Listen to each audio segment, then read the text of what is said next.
One who has taken his birth as a human being in the land of India, Bharatavarsha, should make his life successful and work for the benefit of all other people. Anyone who takes birth in the land of India, Bharatavarsha, has the special privilege of being able to take advantage of the instruction and guidance of the Vedic civilization. He automatically receives the basic principles of spiritual life. For 99.9% of the Indian people, even simple village farmers. Any simple village farmers here? And others who are neither educated nor sophisticated, believe in the transmigration of the soul, believe in past and future lives, believe in God, and naturally want to worship the Supreme Personality of Godhead or His representative. These ideas are the natural inheritance of a person born in India. India has many holy places of pilgrimage, such as Gaya, Benares, Mathura, Prayag, Vrindavan, Haridwar, Rameshwaram, and Jagannath Puri. And still people go there by the hundreds and thousands. Although the present leaders of India are influencing the people not to believe in God, this was written in 1975, not to believe in the next life, and not to believe in a distinction between pious and impious life. And they are teaching them how to drink wine, eat meat, and become supposedly civilized. People are nevertheless afraid of the four activities of sinful life, namely illicit sex, meat eating, intoxication, and gambling. And whenever there is a religious festival, they gather together by the thousands. Prabhupada said, people are nevertheless afraid of those religious festivals. I wonder what he means. Let's discuss that a little bit. We have actual experience of this, says Srila Prabhupada. Whenever the Krishna consciousness movement holds a Sankirtan festival in a big city like Calcutta, Bombay, Madras, Ahmedabad, or Hyderabad, thousands of people come to hear. Sometimes we speak in English, but even though most people do not understand English, they nevertheless come to hear us. Even when imitation incarnations of Godhead speak, people gather in thousands. So everyone who is born in the land of India has a natural spiritual inclination and is taught the basic principles of spiritual life. They merely need to be a little more educated in the basic principles. Therefore, Sri Chaitanya Mahaprabhu said, Janma, Sarataka Kara Para Upakara. If an Indian is educated in the Vedic principles, he is able to perform the most beneficial welfare activity for the entire world. Okay, we're halfway through. Are you still listening attentively? Okay, now I'll complete it. At present, very important, next part, for want of Krishna consciousness, or God consciousness, the entire world is in darkness, having been covered by the four principles of sinful life, meat eating, illicit sex, gambling, and intoxication. Therefore, there is a need for vigorous propaganda to educate people to refrain from sinful activities. This will bring peace and prosperity. The rogues, thieves, and debauchees will naturally decrease in number, and therefore all of human society will be God conscious. The practical effect of our spreading the Krishna consciousness movement all over the world is that now the most degraded debauchees are becoming the most elevated saints. This is only one Indian's humble service to the world. Prabhupada is talking about itself. If all Indians had taken to this path, as advised by Lord Chaitanya Mahaprabhu, India would have given a unique gift to the world, and thus India would have been glorified. Now, however, India is known as a poverty-stricken country, and whenever anyone from America or another opulent country goes to India, he sees many people lying by the footpath for whom there are not even provisions for 2 meals a day. There are also institutions collecting money from all parts of the world in the name of welfare activities for poverty-stricken people.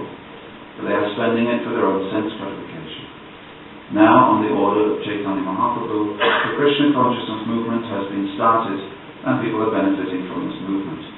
Therefore, it is now the duty of the leading men of India to consider the importance of this movement and train many Indians to go outside of India to preach this cult. People will accept it There will be cooperation among the Indian people and among the other people of the world, and the mission of Sri Chaitanya Mahaprabhu will then be fulfilled. Sri Chaitanya Mahaprabhu will then be glorified all over the world, and people will naturally be happy, peaceful, and prosperous, not only in this life, but also in the next. For as stated in Bhagavad Gita, anyone who understands Krishna, the Supreme Personality of Godhead, will very easily get salvation, or freedom from the repetition of birth and death, and go back home, back to Godhead.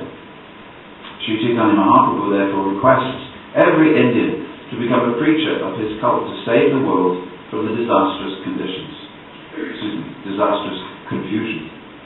This is not only the duty of Indians, but the duty of everyone.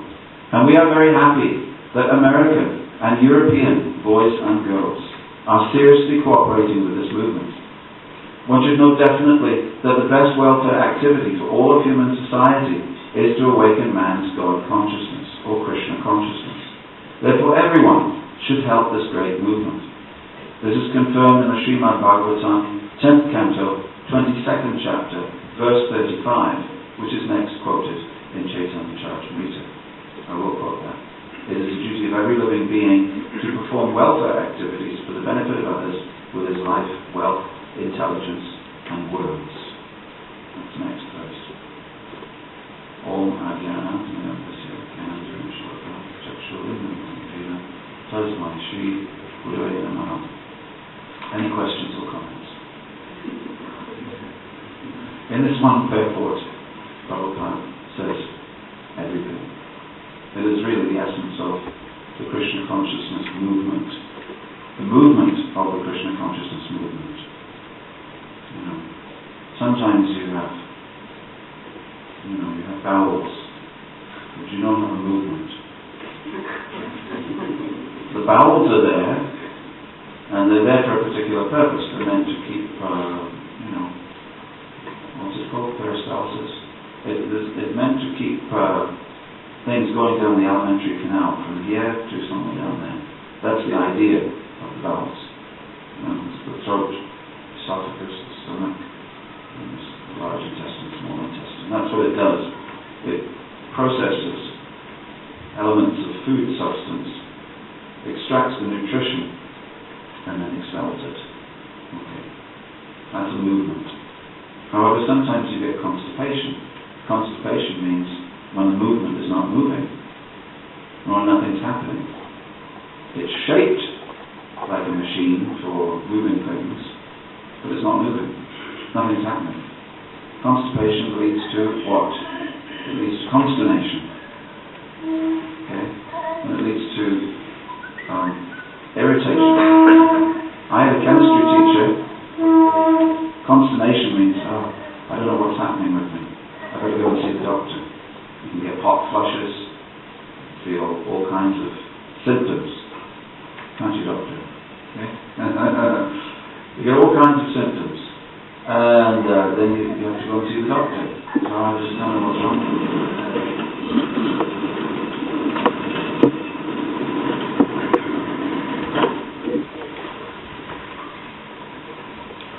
So, this is called constipation. Forgive me the prolonged physical metaphor here. But in such a case, then you have to have something which is a laxative, and say, let's do this. Something that under normal circumstances you would not eat or drink, but you do, and then things start moving again.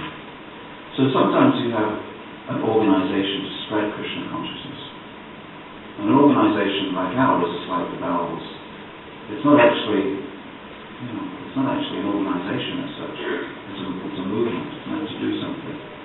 It's meant to spread, to give, to distribute. This is what the whole section is about. If you go right back to the beginning of the chapter, this is text 41, you'll find it's like a tree. The mercy of Chaitanya Mahaprabhu and the antecedent of Chaitanya Mahaprabhu, the gurus who came before him, and the whole procedure of giving Krishna consciousness to the world is like a wonderful tree. And Krishnadas Kaviraj Goswami, the author of Chaitanya Charitamrita, started naming the branches. And then Chaitanya Mahaprabhu is not only, the person who brings the tree, the trunk of the tree, the fruit of the tree, and the distributor of the fruit of the tree, but he's also the gardener as well. We have him on all levels. So this is his movement, and it is meant to be moving. But the thing about this movement is that it only moves when it's working properly. When it's not working properly, it becomes an organization, which is rather like a constipated large intestine. It looks like one, but is not doing the job of one. And what's the difference here? The difference is that if your bhakti is contaminated by karma, or jnana, or yoga, you will go from being part of the movement of Chaitanya Mahaprabhu to the organization of Krishna. It's good too. That's good too. But the movement of Chaitanya Mahaprabhu is specifically, as it says in these verses, to pick the fruit and distribute the fruit. That's the whole point. If it were not, Krishna would not have needed to come as Chaitanya Mahaprabhu. Krishna himself, the speaker of the Bhagavad Gita, comes as Chaitanya Mahaprabhu in order to distribute that which he could not give. He gets to the end of his discussions with Arjuna. He says, Sarvadhanam Vrichaja, surrender and I'll protect you. That's the end of the Bhagavad Gita. It closes there. That's the end of 700 verses. And Arjuna takes that option, and the rest is there in Mahabharata.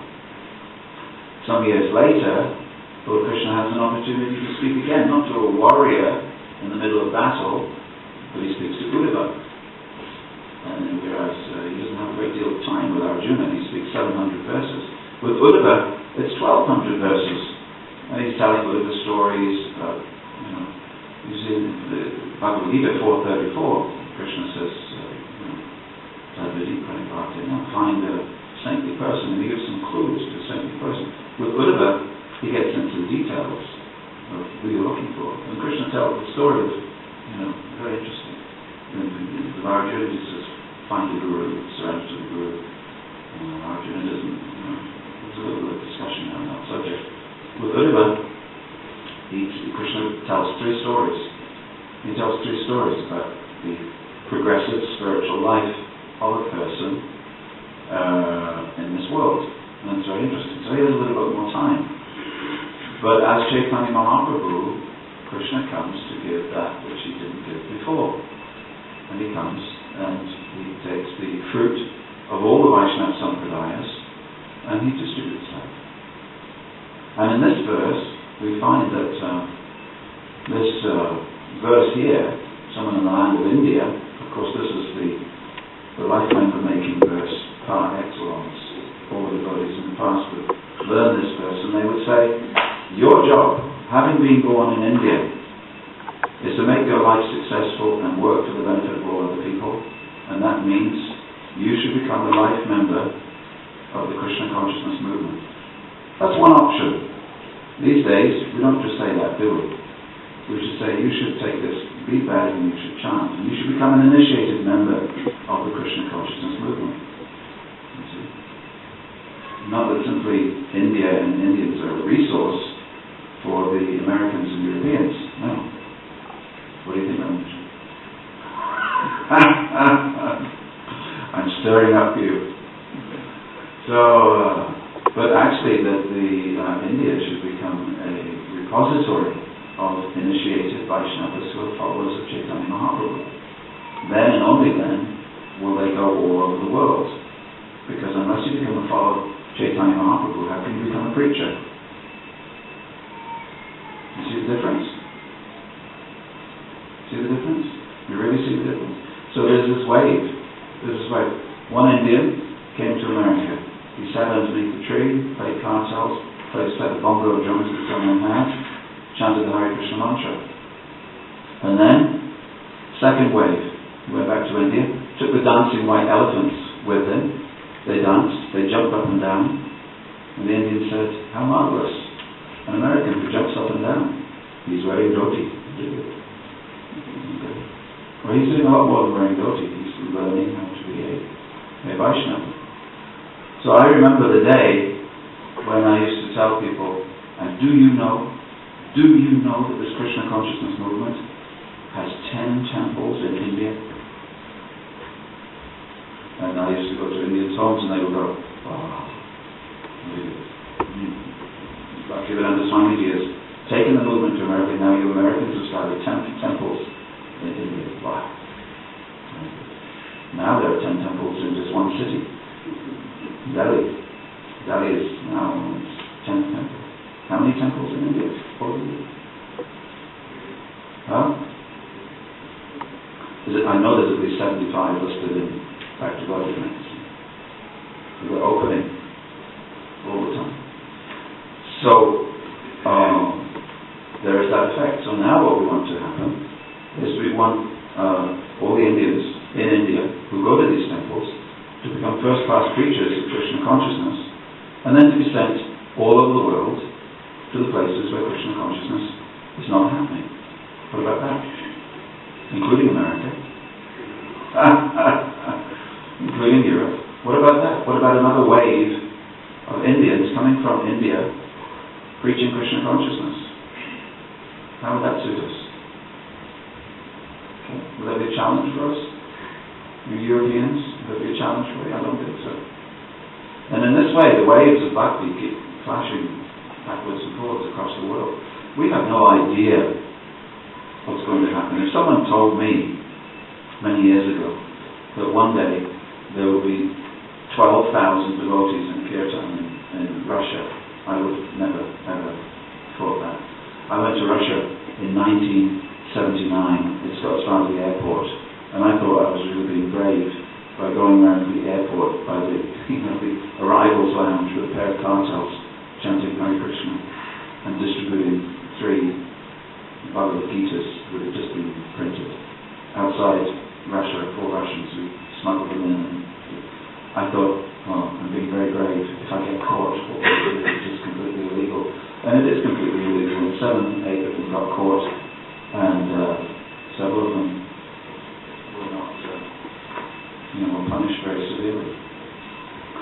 We have devotees who are risking their lives to spread Krishna consciousness, even today, even in Europe. We have devotees who go down south of Italy, in the south of Italy. I would say, so it's telling me. One of the mafia people got very upset, and they machine gunned the Sankirtan truck as a devotee was sleeping inside. Bullet holes all along the Sankirtan truck. These people are collecting too much money on the street. He's selling these books and collecting too much money. They should understand that this part of Italy belongs to us. Well, the devotee devotees are very brave. They take great risks to take Prabhupada's books and Chaitanya Mahaprabhu's movement to different places. So the point is, we have no idea what surprises are in store. Absolutely no idea. But what we're trying to do is we're trying to be the fruit distributors for the next wave of Krishna consciousness. Now, the wonderful thing about being a distributor of fruit is that when a person has had the fruit, they throw away the seed. And then the seed grows again. The seed grows again. And, the most wonderful thing is that when the seed grows again, and that person becomes a Vaishnava, and that Vaishnava also distributes the fruits. If he or she understands the movement of Chaitanya Mahaprabhu. You see, it is possible to rise to your own particular limits and then not move forward. This is the difficulty. If you don't rise forward than your own self-imposed limits, you will stay there for a very long time. It's very easy to have a cruise control in Krishna consciousness. Often, it's composed of 2 things. The level that you rose to in your last life, the level of bhakti that you developed in your last life. And very quickly, people come to bhakti. Have you noticed? People come very quickly, some people come very quickly, and they take to Krishna consciousness. And then they sort of plateau. Plateau. It's a nice word, isn't it? Plateau. They come up the cliff face and they just They stay for a very long time. And they don't move forward. Because moving forward takes an extra aspect of surrender. And surrender is composed of two things. It's composed of, well, I can explain it philosophically in a different way, as you all could. But surrender, for the purposes of this particular class, is composed of two things. One is your philosophical understanding of your position and the company that you keep. And sometimes both of these are in short supply with people who come to the Krishna consciousness movement. In the old days, we had a system that everybody in the movement was in a temple. And the reason for that was that Prabhupada wanted to make his disciples very rapidly advanced. And it's very difficult to live in a temple. Somebody was telling me, I was up in Scotland recently, and the temple president, Prabhupada Khan, was telling me that he used to take groups of congregational devotees to India. And I said, yes, I also used to take groups of congregational. He said, now I've stopped. He said, yes, now I've stopped. And I said, you tell me why you've stopped and I'll tell you why I've stopped. And he said, because they fight. He said, they fight.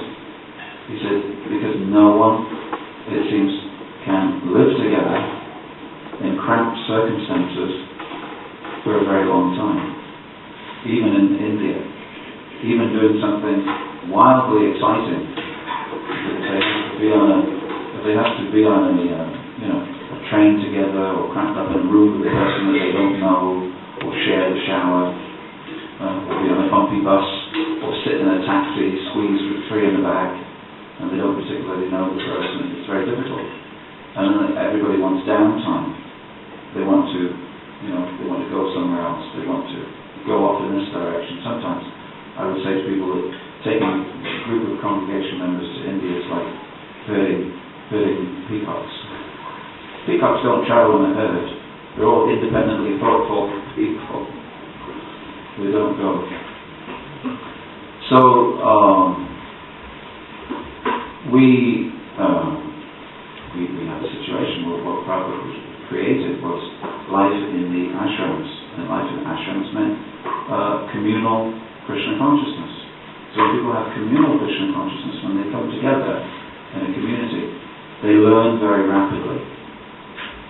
Like if you want to polish gems. If you want to polish rough gems, you put them all together in a drum with some grit and water, and you switch on the drum, and it goes round and round, and after a week you come and they're all polished.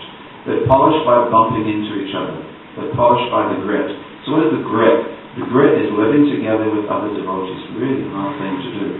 But if you do it, you become a polished gem. So this was the ISKCon movement. Now that 95% of people do not live together with other devotees. So sometimes they don't become as polished.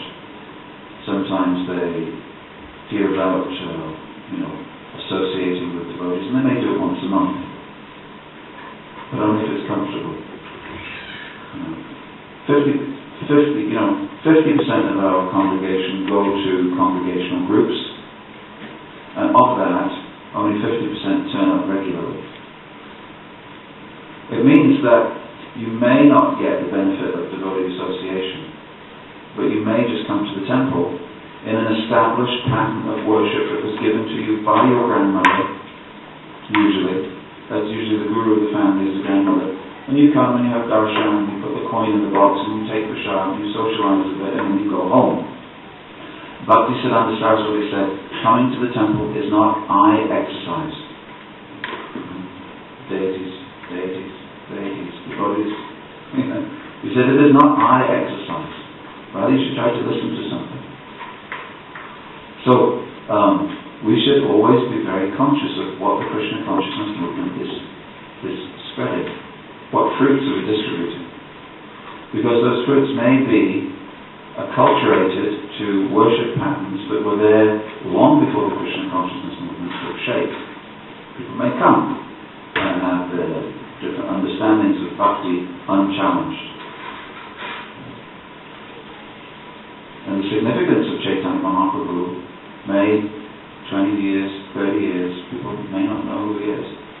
Guaranteed that many, many people who come to this temple on a Sunday don't know Chaitanya Mahaprabhu after coming here for 20 or 30 years.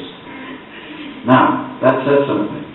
Either people are coming to Bhaktivedanta Manor and the message is not getting out, or the people who are meant to be giving the message have become somehow compromised by the people that are coming to hear the message. So somewhere in all that, the fruit of the tree of the Krishna consciousness movement is not being distributed, not being consumed. I'm not saying in all situations, but there's a great urgency for Chaitanya Mahaprabhu and his mission to be understood. Now, bhakti that's covered by karma will devolve into a type of good works, and some higher aspirations for a life after this. But it won't be constituted on the basic principles of bhakti, which is to receive bhakti in Kali Yuga is an act of great mercy, causeless mercy from the Supreme Personality of God. How is that achieved? When the Supreme Personality of God himself comes to distribute the process for becoming Krishna conscious. If you take advantage of that process, then you've captured the essence of his message. Or it may be the message of bhakti may be occluded by jnana, which means that people get into philosophy but they don't get into other things. We have people who are reading these books but have never had the thrill of sharing those books with others. Practically speaking, these are Prabhupada's messages. If you want to practice the Krishna consciousness movement of Chaitanya Mahaprabhu as the gardener of that tree of devotional service gave it to the world, then you follow the follower who's following the follower who's following the follower. So Prabhupada said, 6 things you do. Harinam, book distribution. It's very simple. It hasn't changed. There's no new philosophy that's going to take that place. Harinam Sankirtan, which means that you physically go on the street. You take the Harinam to another place, or to people who have not yet heard it. It could be the street, could be a library, home, school, a hall. You talk with people, you distribute prasada, distribute books, arrange programs, so that people can gain the association of devotees and the philosophy of the devotees of Chaitanya Mahaprabhu. Because I'll tell you one thing, other philosophies are rife, other philosophies are being heard, other philosophies are being practiced. They're Krishna related, but they're not the fruit of the tree of Chaitanya Mahaprabhu. So we have an option. We can take it upon ourselves to do that, or someone else can do it. Chaitanya Mahaprabhu may work through the movement that was established by A.C. Bhaktivedanta Swami Prabhupada, or he can work through other movements. There's no limitation. We're just one branch of that tree. There are many other branches and branches of those branches.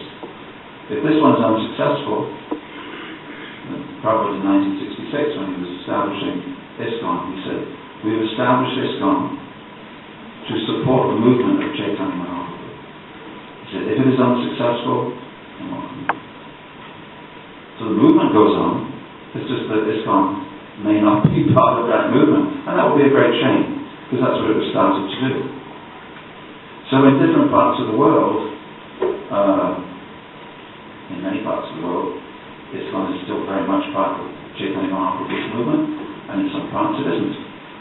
Some parts it isn't. Some parts it is dried up. Some parts it is constipated. Some parts it is dust. In some places it has vanished.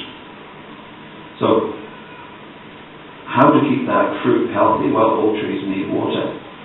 Fresh water. Fresh water. You have to keep drinking. So the fresh drinking is understand the mercy of Chaitanya Mahaprabhu and receive it. Practically speaking, it's on offer for everyone. It's on offer for everyone. You just have to receive it.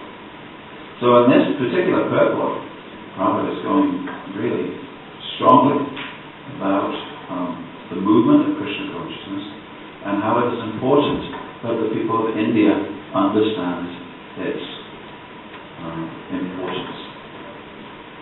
Why the people of India? Because, he says, he qualifies it. He says, why the people of India? Because 99.9% of the people of India have some attraction for God. They have some natural fear of the sinful activities. And they have some natural tendency to gather and hear discussions about God consciousness. He says he has practical experience. And they have some training in the Vedas. The Vedas are vast. They have many different messages in the Vedas. And if you don't know, you'll get very confused, because in one part of the Vedas it says everyone should worship the gods. You should worship the gods because they give you rain, they give you sunlight, they give you the wind, they give you the very life itself. They've given you your very body. So when you're born into this world, you have a debt. Having received the human form of life, you have a debt. You should worship the gods. You should worship Surya, you should worship Ganesh to remove obstacles on your path, you should worship Lord Shiva, you should worship the matron of this world, Durga. And then we get to the Upanishads, and we find anyone who worships the gods is Vipashchita. Vipashchita. Foolish. They're foolish. Wow, it's all the Vedas. We follow the Vedas. The Vedas say this and the Vedas say that. The Vedas, a doctor gives a prescription. You came to him last week, he gave you a prescription. This week, do you expect the same prescription? No. He says, well, you seem to be making a rapid recovery. I'll give you this prescription. Why? Doctor, I think you're cheating me. Because last week, you gave me double the dose. This week, you're giving me half of what you gave me last week. Come on, I want the full treatment. No. It's giving what you need.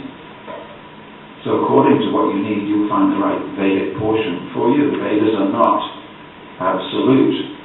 They are not, if you like, there's no absolutism.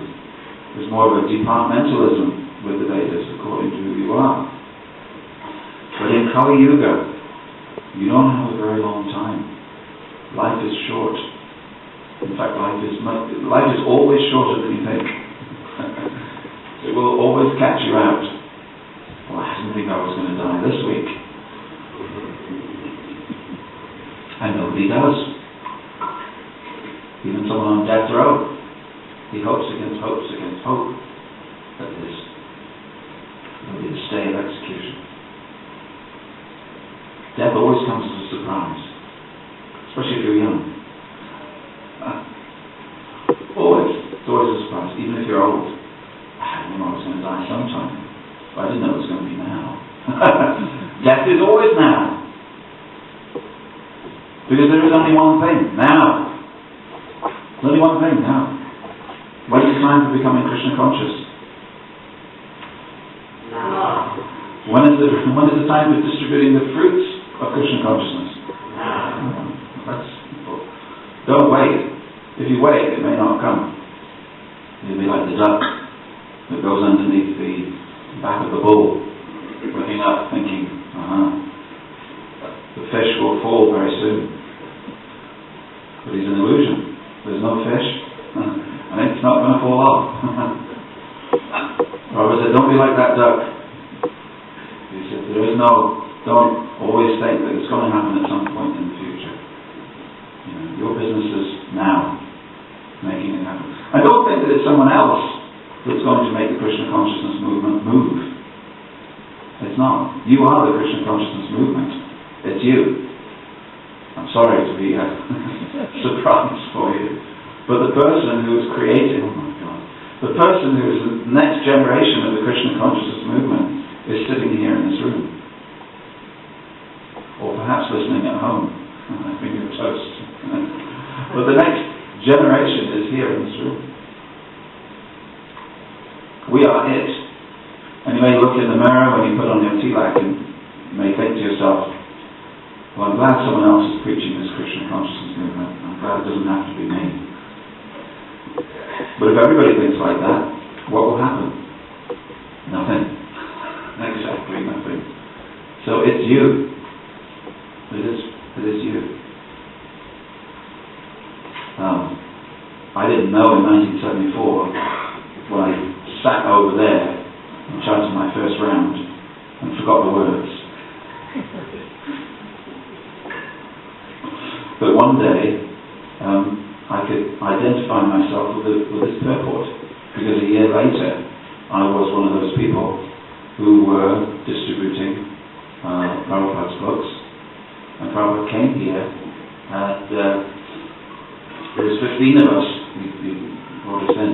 There was 15 of us on that particular day, and he looked at everyone in the eyes and he said, "Thank you very much for helping me spread this movement." That's what we were all thinking. He was just saying that to me. "Thank you for helping me spread this movement." Thank us for spreading the movement. I mean, all we're doing is selling his books. But that's what it means. That's what it means. He needed helpers. Because Prabhupada's problem was Chaitanya Mahaprabhu's problem. Prabhupada had no spiritual problems, but he had physical problems. He was 70.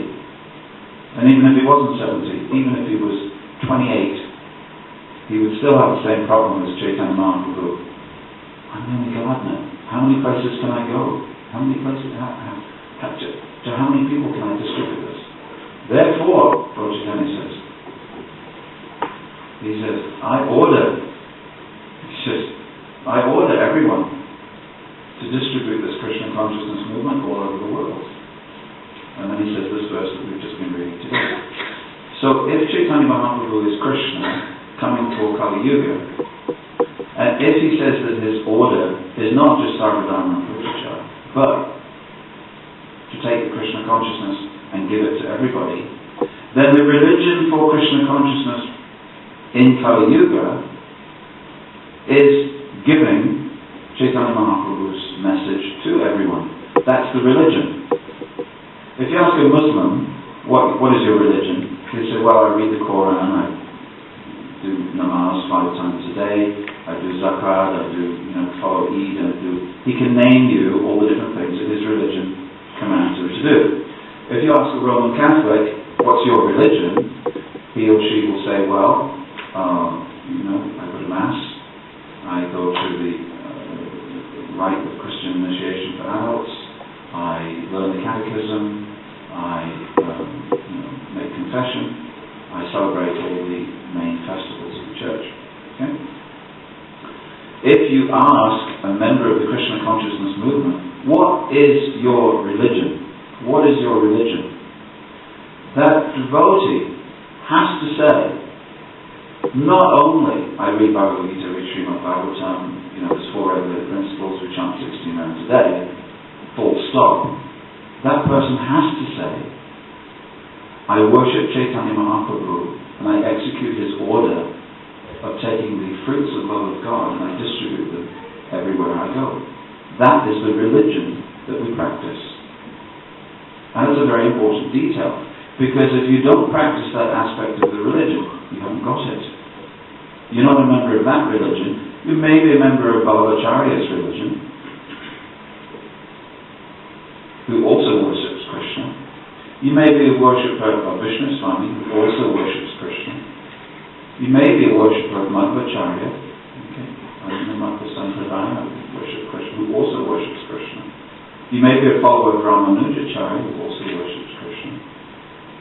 But you won't be a follower of Chaitanya Mahaprabhu. So we have to look at our life and we have to say, have I received that mango that Chaitanya Mahaprabhu is distributing? And am I giving it to others? Because if I'm not, then I'm not part of that religion. That's what it means, because that's his order. Okay? Any questions or comments? I can't see any questions or comments. Oh, did you have your hand up? Someone may say, I'm not brave enough to go on the street or give class or distribute books to go and hang. I could do some admin, I could do some pujari, I could give some money. They could serve in another way rather than actually being the distributor of fruit. I think you asked the question. People may say, I as he knows they do. I'm not great enough to distribute the fruit, or I don't have time, or this, or that. But I can do some admin, I can do some backup, I can do this. That's good. That's good. They can be part of the machinery. But it doesn't mean that they should give up on the intention to distribute. It doesn't mean that they should absolutely refuse to speak to anybody in the office, because if I do, well, that's pushing my religion down someone's throat. People say that to me. I don't know how many people have said that to me. Well, these days people don't like religion pushed down the throat, because there's a lot of people out there that are pushing their religion down someone's throat. Well, understand this, my friends. We are not that religion. We have some other techniques. My mother told me a story. She said there was the wind and the sun, and they both tried to get a man to take off his coat. Okay?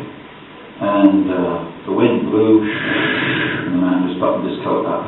The sun shone, and the man happily removed his coat. So she said, there's always two ways of getting someone to do something. She said, one is by trying to, use your voice and blow at them, and the other is being nice to them, smiling at them. And our Krishna consciousness movement is really, we're the nice guys and girls. Although we've had recently at our European leaders meeting, we had a long discussion about women in Krishna consciousness, and the conclusion that we came to is that there's not enough women in Krishna consciousness, that in many situations in different parts of the world that women are not feeling welcome to join Krishna consciousness, neither are they given resources or facilities to take it up. And that is something that has to change, because Chaitanya Mahaprabhu does not say, I order all the men of the world, but not the women, to distribute love of God. You see, and Prabhupada says here, he says here, in Americans and Europeans, but in many places he says, American boys and girls. And this was Prabhupada's great, call me a speculator, but I think sometimes that even Srila Prabhupada himself was surprised at the spreading of the Krishna consciousness movement. Even he was surprised, and that he lived in a state of wonder that how this movement is happening. I don't know. I'm just trying to do my little bit, but somehow or another this is happening. Or you can take the other opinion, you can say, no. Prabhupada saw this movement in every single last detail. That's another opinion. I don't know who is correct. But sometimes, at least in the beginning, when he was going to the ticket office to see when the next boat was going back to India. So it is an amazing thing. Who takes up the Krishna consciousness movement? We do not know. The one thing I'm saying is that do not take up the Krishna consciousness movement as a facility for supporting your own conceptions of what Krishna consciousness is. Rather, you should try to understand what is Krishna consciousness and act upon that. Don't simply think, I have captured everything. Now that I'm putting into practice the devotion that I was taught by my parents or grandparents, or now I came to this movement as a Christian, now I can mix Krishna consciousness with Christianity and really preach. No, it doesn't work like that. Or don't think, before coming to this Krishna consciousness, I was a good Hindu, I know everything. What the Americans and Europeans know, I will teach them a thing or two, what is really the Vedic tradition. No. Because it's easy to be arrogant. It's easy to be proud. And it's a really difficult thing to be humble. But humility means that you place yourself in a situation so that it's easy for you to learn. And one of the learning things is how much you can do when you're empowered by Chaitanya Mahaprabhu. Of course, the first thing is you have to believe in Chaitanya Mahaprabhu. First thing, even before that, is you have to know who he is. Because you have to know who Lord Chaitanya Mahaprabhu is. If you don't know that he's Krishna, you don't even know of his existence, Sometimes people come, and because they do the eye exercise of darshan, they'll think, oh yes, Krishna, Radhaji, I know. Sita, Ram, Lakshman, Hanuman, yes, I know. I can't even see those two in the middle. They can't be very important because they're so small. However, they're the most important. They're the most important. Because without them, all you will understand about Radha and Krishna and Sita Ram is what your grandmother told you, which I'm sure was wonderful. And in some cases, it's more than I know about Ram. And everybody's got stories about Krishna that they like to tell. But do not misunderstand this movement. Don't understand whose movement it is and what the message of this movement is. And if you take part in something like, I lived in Mombasa for a couple of years. I was living in Mombasa on the east coast of Africa, and on every Ekadashi, 5 o'clock in the morning, there would be a Harinam party, not by us, but by the local Gujarati people. 5 o'clock in the morning, of course. 5 o'clock in the morning in Africa is a little bit easier than 5 o'clock in October in England. But the point is, at 5 o'clock there was at least 80 people would come chanting the names of Krishna. And they would come around the streets. They would do ferry around the streets. Circumambulation of through the different. And they would bring out little balagopal, 2 Tolsi pots, 2 police motorbike riders, flags and banners. They would come out. And we used to look at it and think, wow, that's what we're supposed to be doing. And now the followers of Ramanujacharya, there was one man, he's preaching that, in Kali Yuga, we're all meant to be chanting. He says, everybody should go into the streets and chant Hare Rama, Rama Rama, Hare Hare, Hare Krishna, Krishna Krishna, Hare Hare. So they all come, sometimes 300 of them. Prabhupada was once asked, Prabhupada, these people, they chant Hare Krishna backwards. Is that alright? He said, when they're chanting, who knows which came first? He said, it's alright. So he's teaching. One of the great prophets in the Sri Sampradaya, he said there will come a time when all the people of the world in Kali Yuga will be singing and dancing in the streets. This is the name of the sapphire-coloured Supreme Personality of Godhead, Sri Hari. He said, oh joy, I can see that day will come. And he said that back in 900 AD, something like that. So it's been a long time coming. Now, I don't have to tell you that you may not think very highly of yourself in your humility, but you are the people that he was talking about. I know it's difficult to believe, but you are the people that he was talking about. The people who would go into the streets chanting the name of Hari. Prabhupada said sometimes that Narada Muni himself, he will come to see the Vaishnavas when they're out distributing books. He said he laughs to see this, how this has come about. He said that sometimes he will meet him. He should give us some encouragement about who we would meet on Sunday. We were always waiting. This could be Narada Muni. I think I met a yogi today. Yeah. So, yes, you can say that you're afraid. You can say that it's not socially acceptable. You can have many, many excuses. But I think that if you take it up in your own way and ask how it can be done, then and only then you're part of Chaitanya Mahaprabhu's mission. And then you'll really begin to understand that connection with Chaitanya Mahaprabhu. And through that, his grace flows very easily. Without that, you sort of get stuck.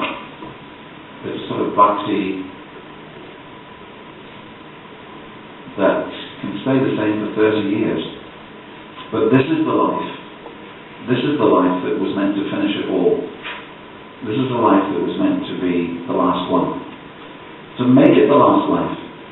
Make it the last life, because this life There is no other person apart from Chaitanya Mahaprabhu that you have to get yourself right with. And Chaitanya Mahaprabhu has given you an order, and especially if you're born in India. If you're born in India. Hands up again, who was born in India? There you are. What are you doing? Why are you still sitting there? Come on, people are on the street. Go, go, go. Any more questions? I'm just wondering how much effort we're preaching. We're preaching about Krishna, or are we preaching to people to preach about Krishna? And just on that point, there where emphasis should go to Chaitanya Mahaprabhu. Why do we, for example, have like 5 Srimad Bhagavatam classes and 2 Chaitanya Charitamrita class? I guess one more point on there. We put qualified with Bhagavad Gita, Bhagavatam first, but I understand. And it's the international side of Krishna consciousness. So how far do we take it? Is it not okay for people to just worship Krishna? What does it mean, Krishna consciousness means? Preaching Krishna consciousness and preaching to others to be preachers. Very good question. How long have we got? It means all of the above. Our principle is that we accept that Prabhupada did everything in the right balance. Now, the fact that we have Chaitanya Charitamrita class on Saturday and Sunday is a relatively new thing.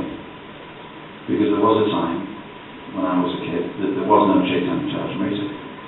I didn't really know much about Chaitanya Mahaprabhu. We just knew, we just knew that, he was Krishna. We didn't, anything that you read in Chaitanya Charitamrita, we didn't know. We just know there's Krishna, Lord Chaitanya, there's the books. Prabhupada said go distribute them.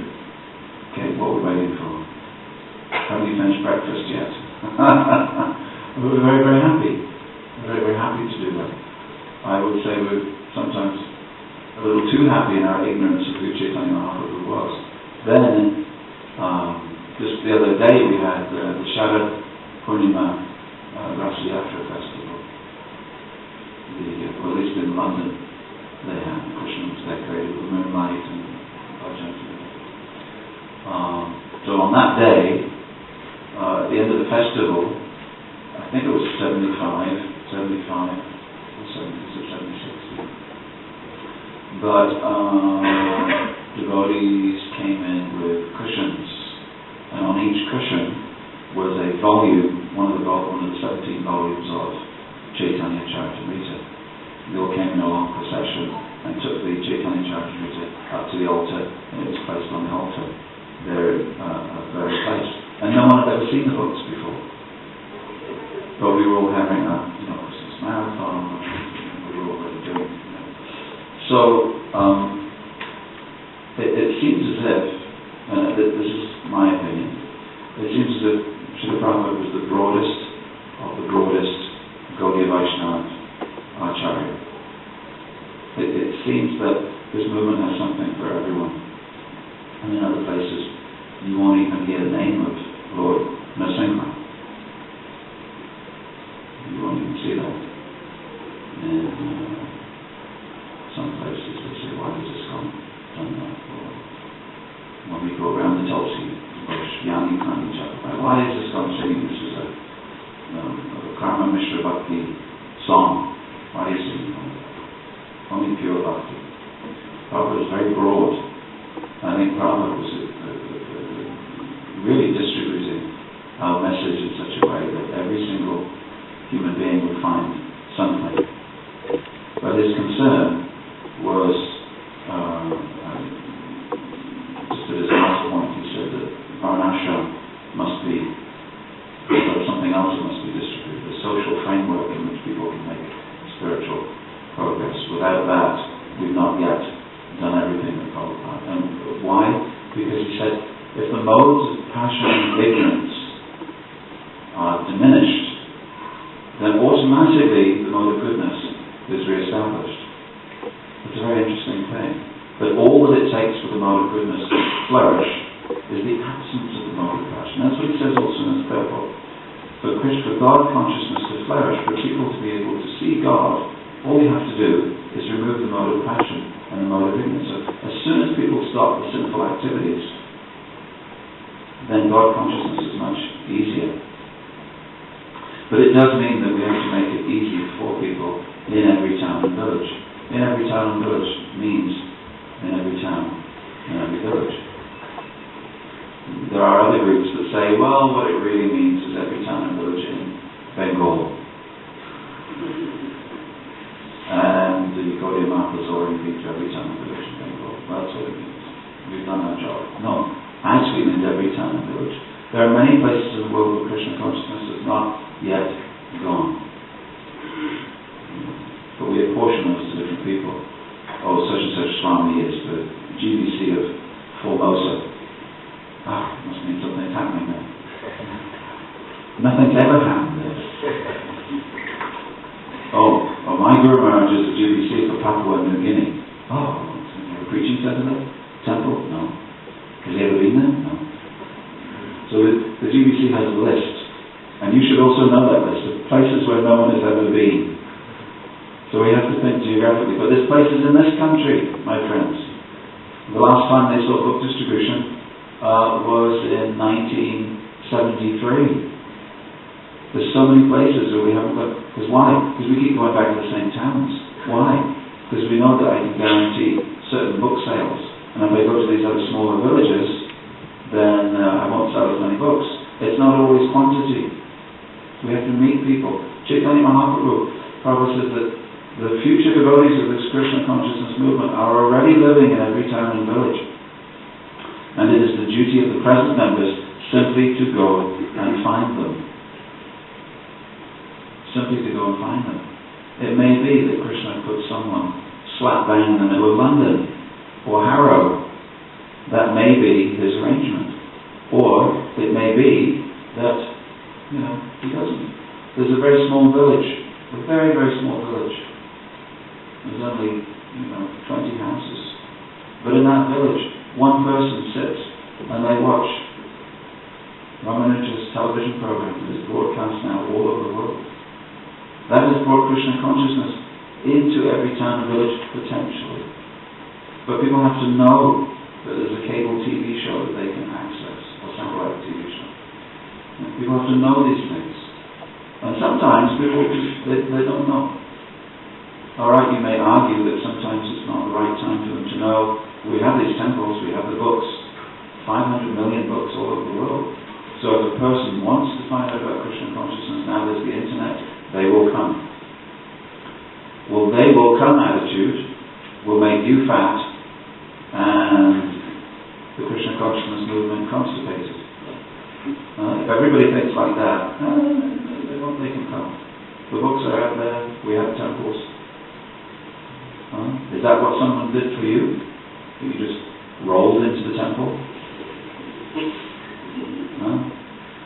I was sitting under a polythene sheet in the rain, and someone came to me and gave me prashadam and gave me kirtan. It was in 1972, 1973, 1974, 1974 I finally said, okay, I'll come to the temple.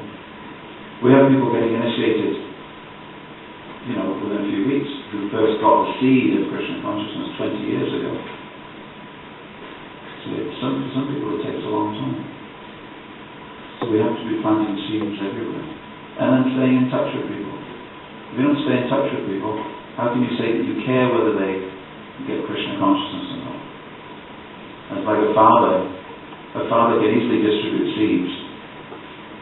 A father can easily distribute seeds and create children. But it's when he cares for his children that we call him a father. Therefore the term, well, he's my biological father, which is a disparaging term, which means that, there was a few cells from him at the time of conception, but really, he left my mother when I was very young. He never looked after me. So the point is that if you're a preacher distributing seeds, that's fine. But don't be an irresponsible dad. Your children are growing. You have to look after them. But I tell you, if you're not looking after them, I'm not. And it's unfair to expect that, someone else is going to, who's going to look after them? The temple president? So we have a movement for preaching love of God in which no one's looking after anybody. How's that possible? Everybody's distributing seeds. We have what is it, the deadbeat dad movement? You know, the irresponsible father movement? Right? Well, my mum had me, but she immediately gave me up for adoption to someone else. How's that possible? My mother had me. She said she always loved me, but she left me up for adoption on the stairs of the local orphanage. You see? We don't want to be preachers like that. If you're going to work for Chaitanya Mahaprabhu and follow his order, you know, when you create a connection with Krishna, with someone, you have to look after them. And yes, being a parent comes with responsibilities. Yesterday I did a haircutting ceremony in one of our devotees' homes. And at the final conclusion, the children don't like having their hair cut, whatever age they are, 1, 2, 3. They always say, Krishna, when you come and you'll do all the sanskars. I said, I don't do that one. She said, why don't you do all the sanskars? You do weddings, yeah. You do name giving ceremonies, yeah. I said, I don't do that one. I said, it's difficult. I said, what do you do? So at the end of the conclusion, the child then projectile vomited all over the mum. And so her beautiful sanskar celebration sari was all soaked in vomit. But what did she do? Does that mean she just gave her child up for adoption? So being a preacher means people will vomit what you have fed them all over you. You will teach them Krishna consciousness, and they'll vomit the same philosophy that they've only partially digested back on you. So people will come to me that I've given Krishna consciousness to, and they'll say, but people know what Prabhupada really wanted was. And in the back of my mind, I'm thinking, how the hell do you know what Prabhupada? I'm the Prabhupada disciple here. Let's get one thing straight. But you can't say that. So they tell me, yeah, but what Prabhupada really wanted was. And then they give me their philosophy. So they vomit it all over you. What are you going to do? Give them up for adoption? Okay? Or you initiate disciples. Okay? And then they say, I'm not really interested in Krishna consciousness. And besides, you never taught me anything. The vomit comes out. Every disciple goes through this, I call it the 3 to 4 year term projectile vomiting. Every disciple says, my guru's never really taught me anything. I don't know why I got initiated by him. I mean, there's so many that I could have got initiated by. Unless I wasn't thinking straight. Every single disciple. You know why I know? Because everybody else's disciples comes to me and they say, I feel nice. He doesn't look at me, doesn't speak to me, doesn't write to me. Even when he gives class, he doesn't look at me. I don't think he likes me anymore. In fact, I'm not too sure that I like him. And he's never really taught me anything. And is it all right if I have someone else as a Shiksha Guru? And I say, no. Shiksha Guru means someone that your Guru sends you to, not someone that you choose as a Guru substitute. Okay? Everybody goes through that phase. Hang on, I say. Hang on. The vomiting will stop. But that's what it means to be a preacher. So we have a great responsibility, and now I think I have to move. The ladies have started coming in. And it is wedding time. Hare Krishna. Thank you so much for listening and being so patient. Hare Krishna. Sri Chaitanya Mahaprabhu ki.